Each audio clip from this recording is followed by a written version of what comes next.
They say the left hand, it drop mountains. They say the right hand, be slaying dragons. The untouchable True School Sports Empire proudly presents Something the Boxing Games are Missing. Hey, what's going on? It's your boy BT, and I came here to talk some boxing with the thousands of True School Sports subscribers. All right, so I wanted to look ahead a little bit here because, Joshua Buatsi won his recent fight against Zach Parker, albeit controversially. And Benavidez has slated to fight Anthony Yard, and it's a good fight. It's gonna happen November 22nd on that big Saudi supercard.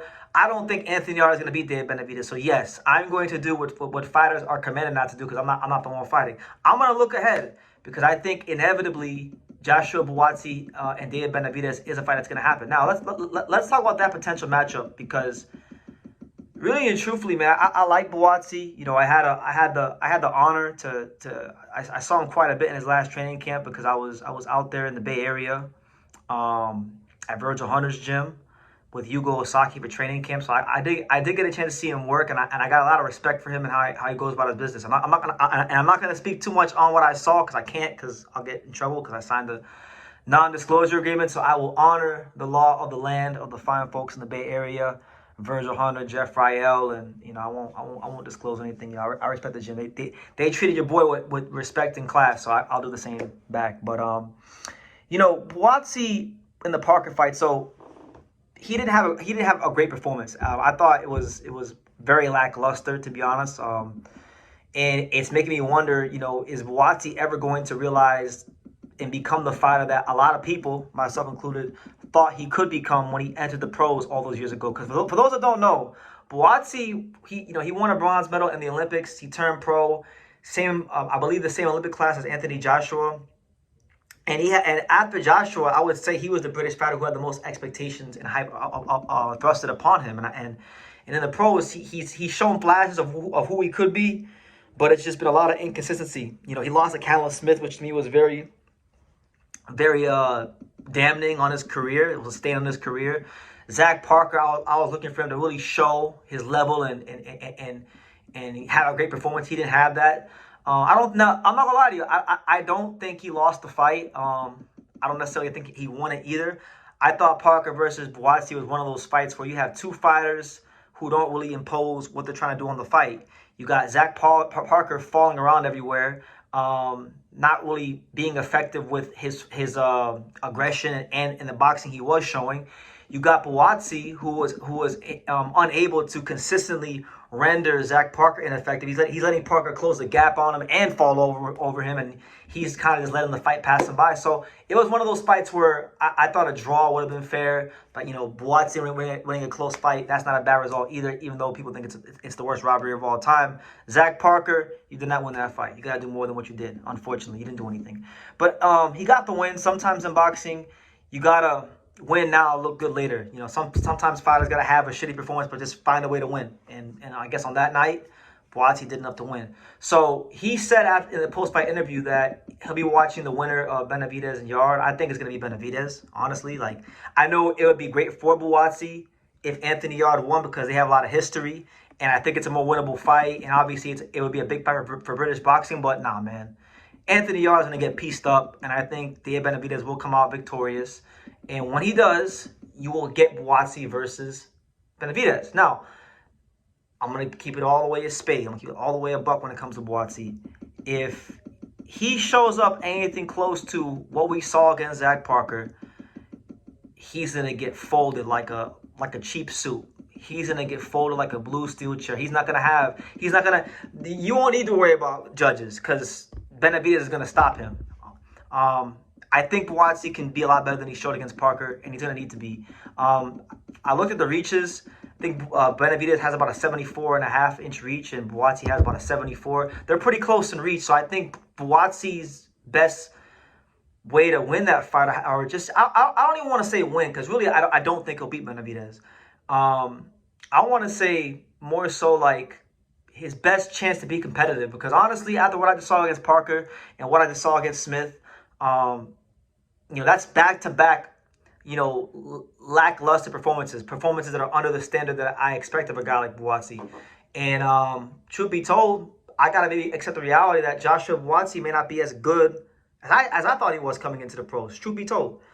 So that being said, I hope he can have his career best performance against Benavidez, because that's what it's going to require. For Joshua Buatsi to just compete in the Dave Benavidez fight, he's gonna have to have a career best performance, because Dave Benavidez, I think, has an advantage in combination punching. I think Benavidez and him are about even in the technical department. Maybe I might even give the edge to Benavidez as far as like technical boxing. Benavidez can box. Benavidez has a nice jab on him. And I think, it would be very intriguing if Buatsi could slow the pace down on Benavidez and prevent him from getting downhill. It would be nice to see how Benavidez does in a more slowed, controlled fight.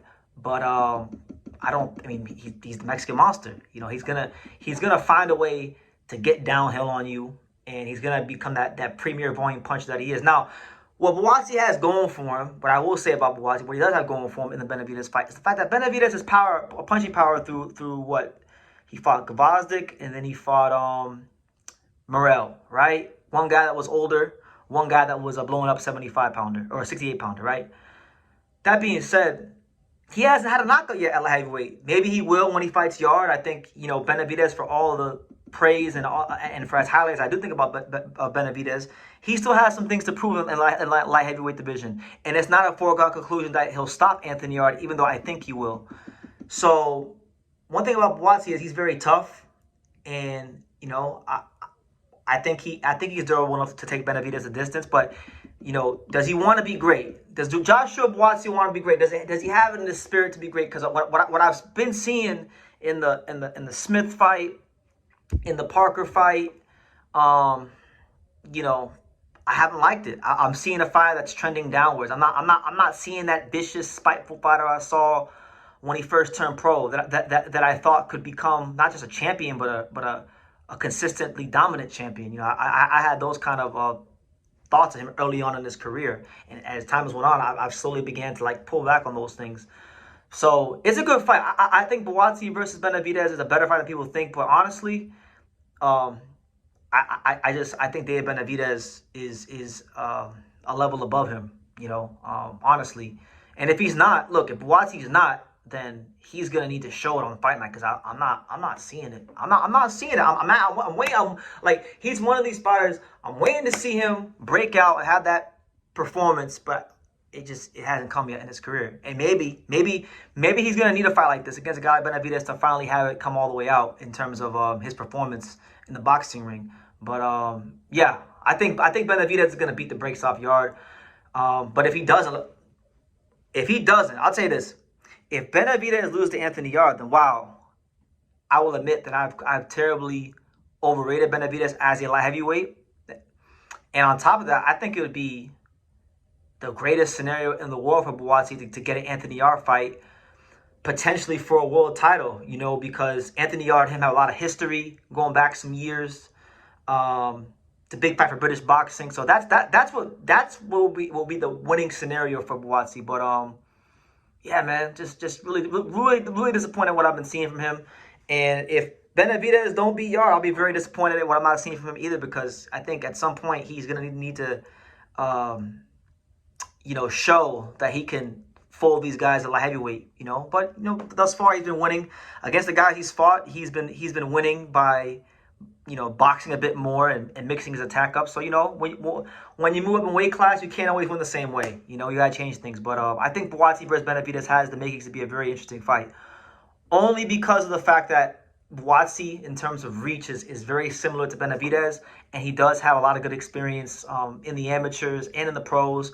And I think that has the potential to be a fight where I think in that fight one or two things are gonna happen. Either A, Benavidez is gonna run right through Buatsi like a knife through butter, or B, Buatsi will fight the most calculated and most intelligent fight of his career, and he will slow the pace down on Benavidez, and Dave Benavidez will not look like his normal self in the ring. So it can only be one of the, it'll be one of those two outcomes. But just give my early thoughts on it, because I think Benavidez is going to beat the brakes off Anthony Yard, and I do think the fight we do get sometime in 2026 will be Benavidez versus Joshua Buatsi. And best wishes to everybody involved. Best wishes to Benavidez, Buatsi, and the whole light heavyweight division. But leave your comments down below.